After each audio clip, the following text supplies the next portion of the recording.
چالش دوخت سرویس آشپزخانه روز اول پیشبند. بریم با هم بدوزیمش.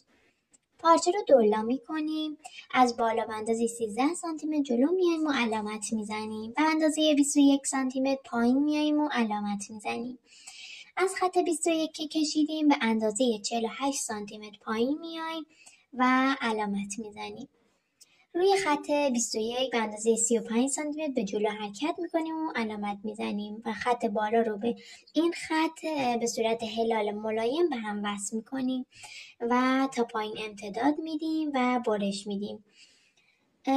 برای پشت کار میتونید از مشنبای ضخیم یا سفره استفاده کنید.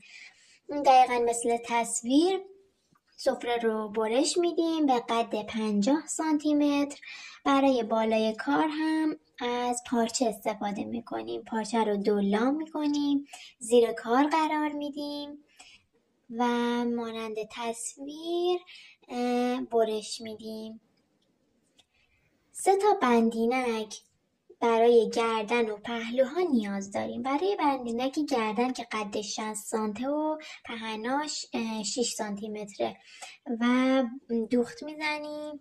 2 تا بندینک به طول 34 تا 60 سانتی متر و عرض 6 سانتی متر روی دولای پارچه همونجوری که نشون دادم دوخت میزنیم. برای جیب کار هم یه مستطیل به طول 23 و عرض 20 در میاریم و بالای جیب رو دولا تا میکنیم و دوخت میزنیم و دور تا دورش رو با اتو 1 سانتی متر به داخل اتو میکنیم. مثل من سفره رو به پارچه دوخت میزنیم، دقیقا مثل تصویر. بندینک ها رو به رو بر میگردونیم و یه اتو میزنیم.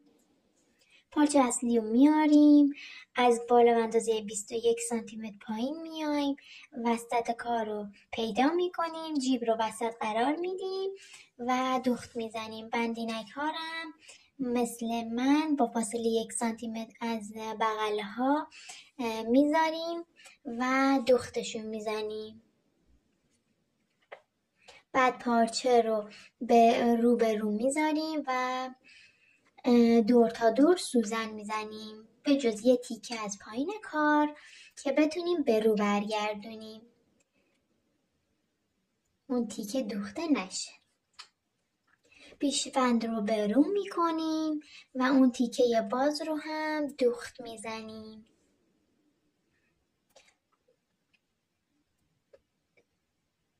برای دیدن آموزش های بیشتر من رو فالو داشته باش، چون